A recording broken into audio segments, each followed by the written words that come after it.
Amados irmãos, então vamos aí dar continuidade na segunda parte desta lição de número 4 e nós iremos falar sobre a pedagogia de nosso Senhor e Salvador Jesus Cristo. Desde já, você que está vendo o nosso vídeo, se inscreva aí no nosso canal, deixe o seu like, compartilhe. Isso é importante para nós, para que o YouTube entenda que o nosso conteúdo tem relevância e outras pessoas possam ser alcançadas pela palavra de Deus. Então aqui nós vamos ver, diante do comentário do bispo Abner Ferreira, que o Filho de Deus deixou vários ensinamentos a respeito dos muitos aspectos da vida humana, procurando fazer com que os discípulos entendessem e automaticamente chegasse até nós a importância, primeiro, de nós falarmos com Deus, falarmos com Cristo acerca das nossas reais necessidades. A importância também de obedecer os seus mandamentos para que possamos testemunhar e sermos beneficiados pelos seus milagres. Então vamos aí primeiramente tentar entender esta questão da importância que se tem de levarmos as nossas necessidades a Cristo Jesus. Nós vemos que aqui o bispo Abner Ferreira, no primeiro item do tópico 2 dessa segunda parte, ele diz que Maria foi um vaso escolhido para Deus, né?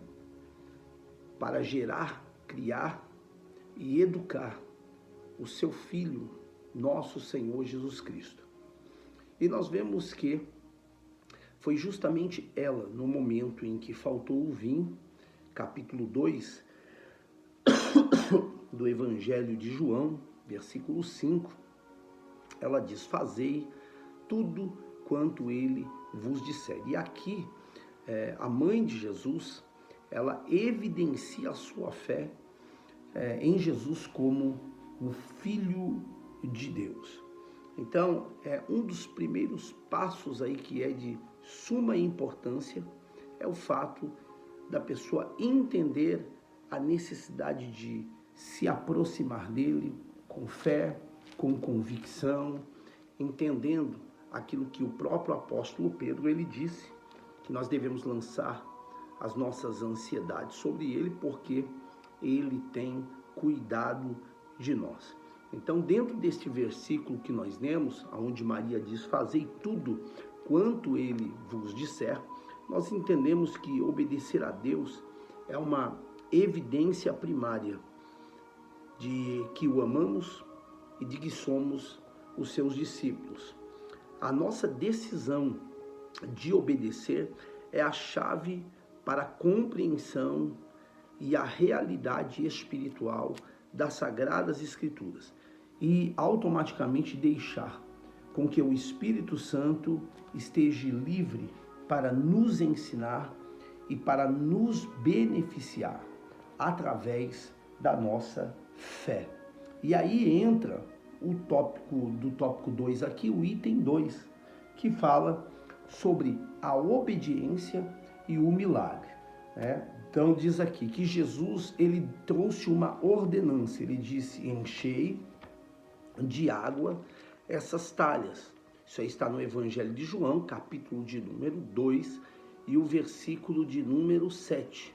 Diz que ali havia 6 talhas de pedra cheias de água para a purificação dos judeus, conforme a tradição mencionada em Mateus capítulo 15, versículo 2 e Marcos capítulo 7, versículo 3 e 4. Então, é importante nós entendermos aqui que, primeiro, houve a necessidade de eles obedecerem à voz de Jesus e derramarem sobre aquelas talhas água para que o milagre viesse a acontecer. Então, é importante nós compreendermos que a atitude de fé que aquelas pessoas tiveram é que trouxe justamente o benefício do milagre ser vivenciado. Nós temos alguns exemplos bíblicos colocados pelo próprio bispo Abner Ferreira que trata sobre este assunto, como por exemplo, nós temos aqui o exemplo de Naamã.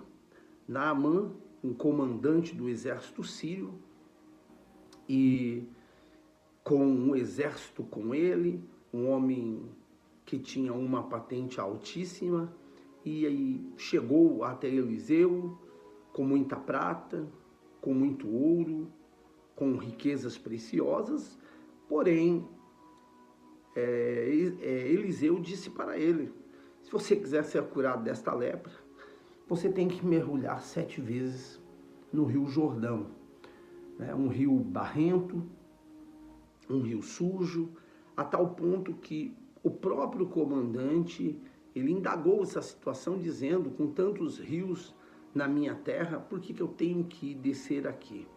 E não havia mais nada a fazer. A ordem era: quer ser curado, mergulhe 7 vezes. Por que não uma vez? E ele já saía curado. Mas quando nós vemos ele descendo 7 vezes ali no Jordão, nós passamos a compreender que, primeiro, o número 7 é o número de Deus, é o número da perfeição. Segundo, nós passamos a compreender que seria necessário uma perseverança pela vida de Naamã, para que ele viesse obter o milagre. Assim também não é diferente com cada um de nós. Nós precisamos ter essa atitude, uma fé acompanhada de obediência, como o apóstolo Paulo fala em Romanos, né? Uma fé acompanhada de obediência, tanto no início da epístola, capítulo 1, versículo 5, como também no final da epístola, ele diz no capítulo 16, versículo 26. Então é necessário a fé, para que ela possa resultar em benefícios para a nossa vida, ela tem que ser acompanhada de obediência. Eu sempre costumo deixar o exemplo clássico de Abraão, que Deus disse: sai da tua terra, do meio da tua parentela, vai para uma terra que eu vou te mostrar, prometendo bênção sobre a sua vida, porém, havia uma questão de ele simplesmente ter ouvido Deus falar, mas não ter a atitude de obedecer. Então, a gente passa a compreender que ouvir somente Deus falar não resolve. Nós precisamos sim ouvir, mas precisamos ter uma atitude de obedecer. E no 7º mergulho, quando Naamã saiu daquelas águas barrentas e sujas, ele notou que estava purificado daquela lepra. Nós temos um outro exemplo aqui também, que é o cego de nascença, exemplo esse colocado pelo bispo Abner Ferreira, pois a Bíblia fala que com o cuspe, Jesus ele fez lodo e ele untou os olhos daquele homem cego.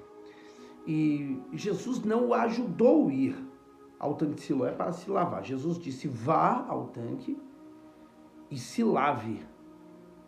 E aquele homem, ele deu o jeito dele. Mas a Bíblia, ela deixa-nos claro que ao lavar os olhos naquele tanque, na mesma hora ele passou a enxergar. E o significado do nome do tanque Siloé significa o enviado. E isso também nos traz uma lição extraordinária de que quando nós obedecemos a ordenança de Cristo, que é o enviado de Deus, que é aquele que veio fazer nova todas as coisas, entendemos que as bênçãos, elas se manifestam de uma forma especial sobre a nossa vida. E, por último, aqui nesse tópico 2, o item 3, vai também falar sobre a pedagogia do Filho de Deus. Então, o bispo Abner Ferreira deixa claro que o primeiro milagre realizado por Jesus, ele despertou a fé dos discípulos. Então, primeiramente, a gente entende que essa aproximação, esse convívio pessoal com Cristo, leva-nos a ter experiências com Deus. Como o apóstolo Paulo disse em Romanos 5, a tribulação produz a paciência, e a paciência de esperar nele, de permanecer nele, de confiar nele, essa paciência, ela produz a experiência. E ainda que não seja conosco, mas passamos a ver que no cenário em que estamos ali colocando em prática a nossa fé, outras pessoas estão sendo abençoadas, e isto é um fato, de que se pessoas estão sendo abençoadas, Deus então está no nosso meio, e no momento que menos imaginamos, Deus nos surpreenderá. Então, aqui diz que Deus despertou a fé dos discípulos, que passaram a crer em Jesus como Filho de Deus. Com isso, vemos que os momentos adversos também fazem parte da pedagogia de Jesus, que os usa para aumentar e solidificar a nossa fé. Isso é uma coisa que em outras mensagens, em momentos de reflexão, eu sempre falo, que nós precisamos entender que Deus tem a sua maneira de trabalhar, que Deus tem a sua maneira de agir na nossa vida. E nós precisamos ter paciência, precisamos saber esperar, precisamos entender o propósito de Deus. É interessante que lá no livro de Oséias, Deus, ele fala com o profeta: eis que eu a atrairei ao deserto e lhe falarei ao coração. Então é interessante que Deus deixa claro que ele leva o seu povo para o deserto, mas lá no deserto, ele não deixa o povo sozinho, mas ele fala ao coração do povo, ou seja, ele anima o povo. Ele faz o povo entender que por mais que aquele momento é um momento de adversidade, mas se o povo permanecer esperando nele, confiando nele, no meio do deserto, o povo vai ter experiências extraordinárias com ele. E com isso, se terão a sua fé a cada dia mais fortalecida, porque vão passar a conhecer o Deus a qual servem. E assim nós terminamos aqui a parte 2 desta lição de número 4. Deus abençoe os irmãos, e mais uma vez eu peço, você que está conosco aí, não se inscreveu ainda, se inscreva no nosso canal, deixe o seu like, compartilhe esta mensagem, pois é importante para nós, pois o YouTube entende que o nosso conteúdo tem relevância, e assim possamos alcançar outras pessoas com a propagação do Evangelho. Deus abençoe.